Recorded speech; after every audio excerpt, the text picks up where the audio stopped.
Good day everyone, this is your Kuya CK and welcome back to our YouTube channel. So sa mga hindi pa nakasubscribe, subscribe naman kayo with our channel by clicking the subscribe button and click the like button na din later on sa video natin, no? If in case na magustuhan nyo to at may matutunan kayo sa topic na pag-uusapan natin today. Okay? So yung topic kasi natin today is about periodic and perpetual inventory systems, which is part of merchandising business pa din. Okay? So, meron kasi tayong dalawang types ng inventory system, no, na pag-uusapan ngayon. But before that, before tayo mag-dive dun sa dalawa na yon, i-recall muna natin yung merchandise inventory. So, si merchandise inventory, no, ito yung product na binibenta natin to our customers kapag ang company natin or business ay merchandising type of business. Okay? And si merchandise inventory, very important siya for us to determine our cost of sales.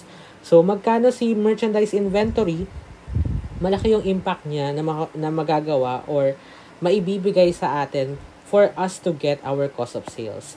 And we know si cost of sales ay part ng income statement. Okay, pagdating ng merchandising inventory. Merchandising business, no? Sa income statement kasi, ang pinaka-skeleton ng ating content ni income statement ay sales minus cost of sales, no? Para makuha natin si gross profit, tapos operating expenses, and then makukuha natin si net income. So, para mas maintindihan nyo siya, no, you have to go back to our video, previous video about income statement, no, wherein tinakil natin doon ng detailed kung paano ginagawa si income statement ng merchandising. Okay? Ngayon, si cost of sales kasi din ay makukuha lang natin when we know what is the beginning inventory, no? Yan. Tapos, idadagdag natin, ipa-plus natin si net cost of purchases, no? Para makuha natin si tigas or yung total goods available for sale, no? And then, ima-minus natin si ending inventory for us to get our cost of sales. Yan. So, ito din ay mas detailed na pinag-usapan natin sa video about income statement. So, sa mga hindi pa nakakapanood ng video na yon, balikan nyo yon. Okay? Para mas gets nyo kung bakit ganito yung structure ng ating pagkuha ng COS or ng cost of sales. Okay?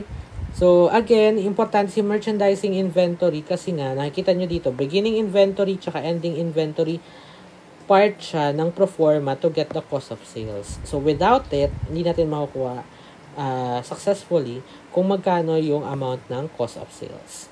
Okay? So, sa inventory system, meron nga tayong dalawa. So, una mo natin pag-usapan is yung perpetual.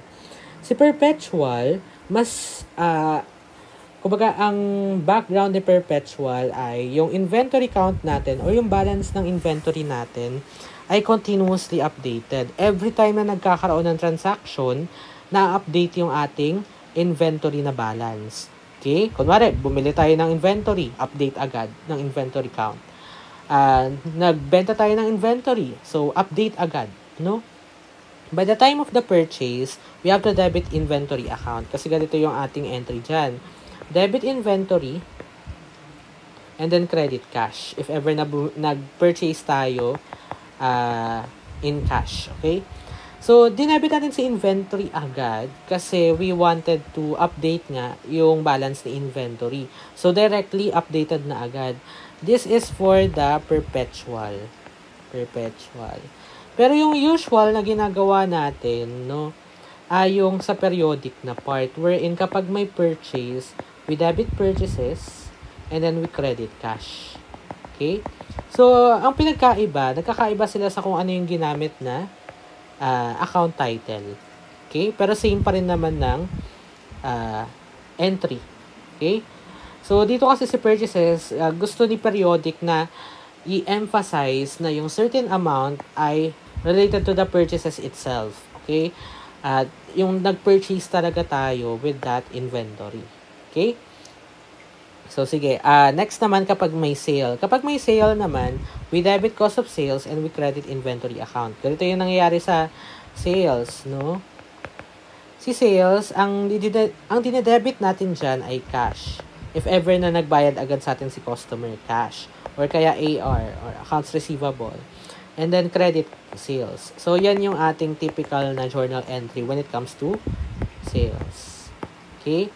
Pero, pagdating kasi sa perpetual, may dagdag na entry yan. So, yung dagdag na entry ay, we debit cost of sales, and then we credit inventory. Okay? So, this is for the update of inventory. Kasi sabi nga natin, real time. Okay, real time update tayo. Every time na may transaction, update agad ng inventory. So, we debit inventory. Kasi palabas yan kapag sale tayo. Kapag nagbenta tayo, no?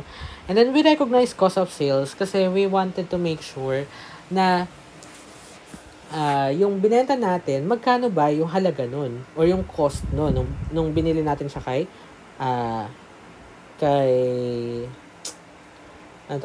supplier. Okay?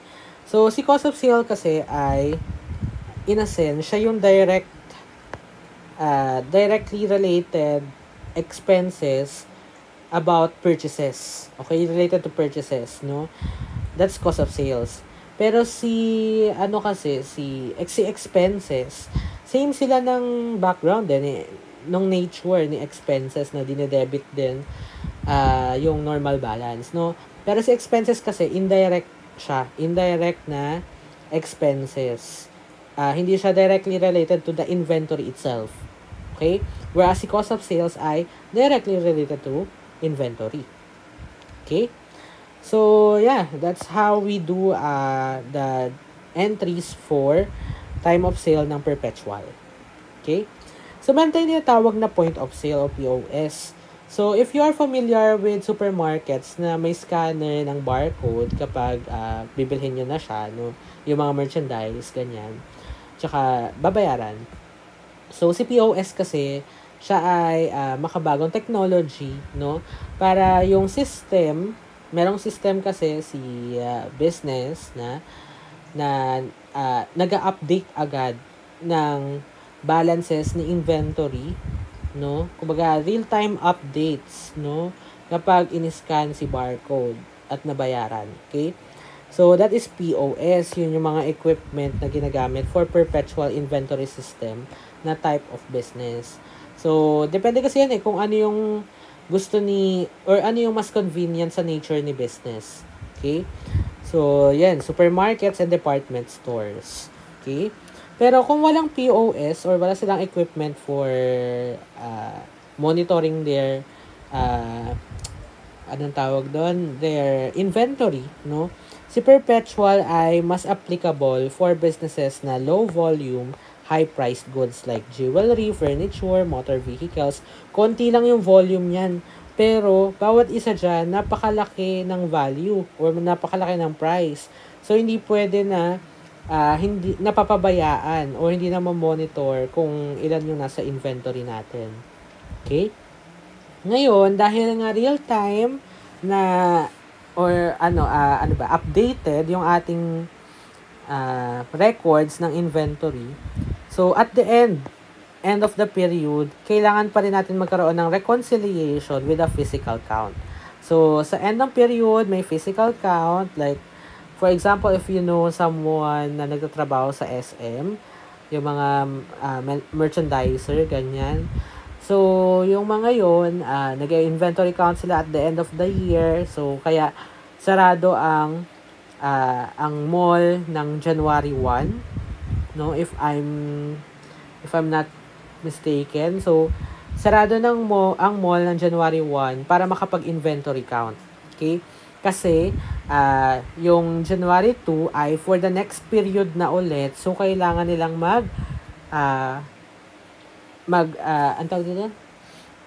magbilang, no? Ng kung magkano yung natirang inventory for the previous period. Okay. Ngayon, no, si ending inventory, kung ano yung lumabas na physical count, no, kailangan mag-match siya dun sa system. Otherwise, kung hindi nag-match, ibig sabihin, mas masusunod si physical count kaysa kay system. Kasi, we are talking about the existence of the inventory, not sa kung paano yung ni-record. Kasi, most probably, baka may mga nanakaw na pala, na inventory, no, na hindi natin alam, 'di ba? So, mas i-record natin syempre kung ano yung nag-exist rather than mag-record tayo ng hindi naman existing, 'di ba? So, that's how we do perpetual. Okay? That's the idea of perpetual. Ngayon, si periodic naman, no? Punta tayo kay periodic. Siya ay for inexpensive goods or businesses with inexpensive goods such as supermarket or kaya sari-sari store, 'di ba? So, yung mga yan ay pasok sa periodic if they are not using point of sale. Okay? Hindi sila nagmo-monitor from time to time ng kanilang inventory. Okay? And this is most applicable for businesses na walang computerized scanning systems. Like yung POS nga. Okay? Kumbaga, hindi nila kailangan or hindi sila masyadong sensitive when it comes to monitoring the quantity of their inventory. Okay? Kasi, this is for, kabaliktaran siya ng perpetual. This is for high volume. Kumbaga, maramihang products, no? High volume, low priced goods. Okay? Kaya pasok si SM or si supermarket. Kung walang POS, ha? Pero kung may POS na, pasok siya sa perpetual kasi, in a sense, no? Yung idea ni perpetual na real-time updates ay nandoon. Okay? So, pag periodic, hindi tayo nag-e-entry ng inventory account. Rather, gumagamit tayo ng purchases, purchase returns and allowances, purchase discounts and trans-in ng mga account titles. Okay? Kapag time of purchase and sold, or kapag sales, yan. Hindi natin ginagawa hindi natin ginagawa to sa periodic kasi hindi natin kailangan mag-update ng inventory. Okay? Yan. Tapos, meron tayong tinatawag na net cost of purchases. So, si net cost of purchases kasi, para makuha natin siya, no? O yung importance niya ay nandito. Ayan, itong net cost of purchases, no? Kapag kinuha siya sa income statement. So, makukuha lang si cost of sales kung alam din si net cost of purchases. And para makuha yan, ang performa ay purchases, kung magkano yung pinurchase mo, less purchase discounts. Yan, purchase discounts. And then less than si purchase returns and allowances. Okay, para makuha natin si net purchases. Yan, purchases. Tapos, i-add natin, no, si trans-in or yung ating transportation cost for us to get the net cost of purchases. Okay? Si discounts siya kasi allowances, they are considered as contra account. Contra account ni purchases kasi we wanted to make sure na tama yung purchases na i-record natin. Di ba kapag nag-purchase tayo, mababawasan naman talaga yung value ng purchases natin through discounts. Di ba? Kaya nakakamura tayo. And at the same time, kapag may binalik tayo na merchandise kay supplier, di ba? So, bababa din yung purchases natin. That's why we have to get the net purchases. And then, ina-add natin si trans-in kasi necessary na maglaan tayo ng cost para dun sa goods, para dumating yung goods na yun from supplier to our area or to our place. Okay? Kaya, cost din naman yun, yung delivery cost or yung transportation cost. So, iladagdag natin siya sa purchases natin for us to get our net cost of purchases. Yan.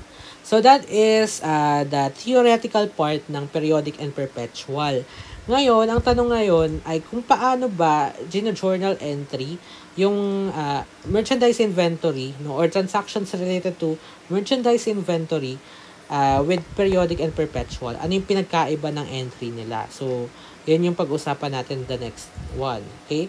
So, this scanned parts ay part ng libro ni Sir Balyada na BFAR. So, credits po sa libro ni Sir Balyada, no? So, kasi kailangan nating i-discuss kung ano yung pinagkaiba ng journal entry ni periodic at ng perpetual. So, mag-start muna tayo with the sales aspect. Yan. Sa sales aspect, no, kapag nagbenta na tayo ng merchandise on account, ang entry natin ay accounts receivable, debit, and credit sales. Okay? 8,000, ito yung cost. Kung magkano natin nabili from the supplier, and 10,000 ay kung magkano natin na benta, no, o yung per sales price, no, kung magkano natin na benta to our customers. Okay? So, dito, we are talking about sales, no? So, ito yung entry natin for periodic. For perpetual naman, same lang ng entry for the sale. Magdadagdag lang tayo ng entry for the updates of inventory. Debit cost of sales, credit inventory. Credit inventory kasi mababawasan yung inventory natin kapag nagbenta tayo. And we have to recognize cost of sales. Magkano yung cost ng sales natin or yung naibenta nating merchandise to customers. So, yung cost na yun ay manggagaling sa kung magkano natin nabili yung merchandise from our suppliers. Okay? So, that's 8,000 as according to this transaction. Okay. Next, paano naman kapag may nag-return ng merchandise? Pag nag-return, we have to debit sales returns and allowances and credit accounts receivable. Babawasan natin si accounts receivable ng 500 kasi return nga. And then, same lang din, no, ng entry for perpetual, pero may dagdag lang din ulit na update sa inventory, which is debit inventory kasi nga, papasok ulit sa atin yung inventory dahil nag-return eh. And then, credit cost of sales. Okay? Kailangan nating i-recognize yung cost of sales, no? Mababawasan siya. Okay? Next, kapag naka-receive naman tayo ng payment from customers, no? So, una muna, kailangan muna nating alamin kung ano yung updated purchases natin. So, from 10,000 na updated na sales, okay? From 10,000 na original sales minus the 500 na return, tapos i-multiply natin siya by 2% na discount. So, 190 yung magiging sagot. 10,000 minus 500, that's 9,500 na accounts receivable. Yan, 9,500. Okay. And then, cash, debit, kasi makakatanggap tayo ng payment. Credit, accounts receivable, kasi mababayaran na yung utang ni customer sa atin. And then, debit sales discounts, 190. Kaya nag-debit tayo ng sales discount because this is considered as contra account. Okay? Contra account ng sales. Okay? Ng sales.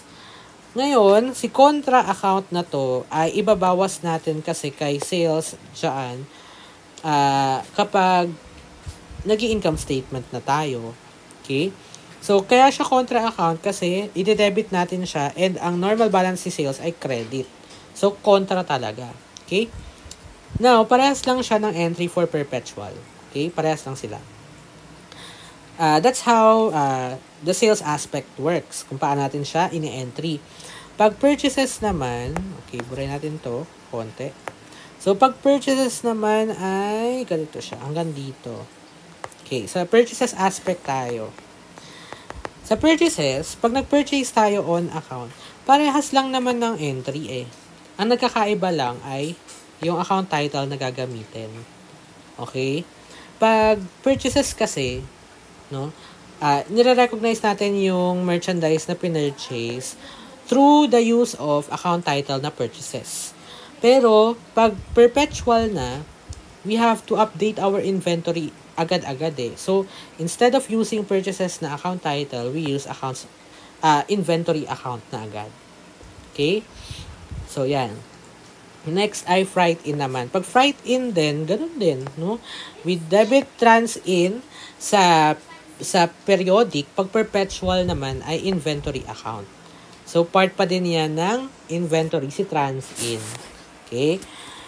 Next, kapag nag-return naman ng merchandise, so, instead of Hindi, ang gagamitin natin sa periodic ay purchase returns and allowances or PRA, credit, no? And then, credit natin dito sa perpetual ay inventory account ulit. So, in a sense kasi talaga, parang lahat ng purchases account or accounts related to purchases ay sa inventory na agad siya pinapasok.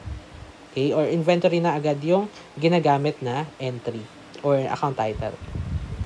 So, kapag binayaran naman tayo for the purchases we purchased or tayo yung nagbayad, no, to our suppliers, so we have to get muna yung updated purchases natin or net purchases natin. So, from 6,000 na original, no, minus 300 na return. So, that's 300. That is 5,700. And 5,700 is our natitirang accounts payable. So, we debit that kasi babayaran na natin, no? Debit accounts payable and then credit purchase discounts. And then credit, then cash. Okay? So, yan. And then, si purchase discounts ay mapapalitan ng inventory pagdating sa perpetual inventory system. Okay? Yun yung purchases na aspect, no? So, hopefully, naintindihan nyo na pagdating sa purchases, nag-iiba lang yung account title. Pagdating naman ng sales, nadadagdagan yung journal entries because we wanted to have a journal entry for the updates in inventory. Okay. Next, kapag closing naman, paano pag closing entries na? Pero ito kasi, itong 8 and 9, mas applicable kay periodic. Okay? Kasi si perpetual ay real-time na na-update, so we don't have to close for accounts na. Okay? Ngayon, pag periodic kasi, hindi tayo nag-update ng inventory natin. Kaya ang nangyayari, no, yung beginning inventory natin na hindi ginagalaw, no, hindi pa nagagalaw, no, ay kailangan nating i-credit, no, at the end of the period. Okay? At the end of the period. Kasi para mag-zero out yung ating inventory, clean slate. Okay? So, kino-close siya sa income summary account muna, no, for the closing entries. And then, for the ending inventory naman, since naka-zero na yung ating balance, no, ng inventory, kailangan yung ending inventory na natin na nakuha from the physical count, no? May physical count din sa sa perpetual kasi sa periodic pala kasi yun yung basehan, no, para makuha yung updated ending balance. Okay? So kung ano yung nakuha sa physical count, yun yung i-debit natin na inventory at the end of the period. Okay? And then credit natin si income summary na 231,500. Okay? So pag nangyari yan, pag nagawa na natin yan, no, yung closing entries, we have, ang nagiging difference ni 250,000 and 231,500, which is 19,500 for sure, no, ay napupunta sa capital or nako-close siya sa capital account. So, kung hindi pa kayo familiar when it comes to closing entries, meron din tayong video for that, no? So, you can just visit that, no? Para mas gamay nyo kung ano yung idea ni closing entries at bakit in the end na close siya sa capital account. Okay? Now, next and lastly ay paano naman daw kapag yung sa system, no, yung record sa system ay magkaiba doon sa record sa physical count. Okay? Si physical count kasi ginagawa natin to ensure the existence of the inventory. Siyempre, kung ano yung nag-e-exist, yun naman talaga yung nire-record natin, di ba? Kung hindi na siya nag-e-exist, ibig sabihin, hindi na natin siya nire-record. Kaya at the end of the period, pagdating sa perpetual inventory system, importante na mayroong physical count para makita kung buo pa ba yung record sa system, tsaka kung nag-e-exist nga yung mga inventory na yon. Kung mas mababa si existent or si physical count kaysa kay record ng system, ang mas papaboran natin ay yung physical count. Okay? Physical count tayo. Kasi again, we record the existence of the inventory and not sa kung paano siya ni-record. Okay? And by that, ang ginagawa natin, we record cost of sales as debit and credit inventory para ma-record natin or ma-recognize natin na may shrinkage. Yung shrinkage na yan probably by theft or kaya nawala lang talaga yung inventory nung ini-store siya, or minsan spoilage din, no, most likely if food related, di ba? So yan, yun yung nangyayari sa ating inventory pag perpetual. Sa periodic hindi siya applicable kasi dito pa lang sa closing entries na re-recognize na natin agad yung shrinkage most likely kasi yung ending inventory natin kapag nag-physical count tayo ay yun na talaga yung updated balance na kukunin natin. And yun din naman yung nire-record natin at the end of the period. Okay? So, that's how we do our journal entries at pagkakaiba ng periodic at saka ng perpetual inventory system. So, hopefully na marami kayong naintindihan, natutunan for this video and topic. So again, I am encouraging everyone to kindly subscribe to our YouTube channel and click this the like button in this video para marami pang mga maengganyo ng estudyante na manood ng videos natin at mas lumaki pa yung community natin. Okay?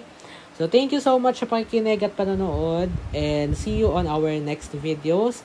Have a great day ahead.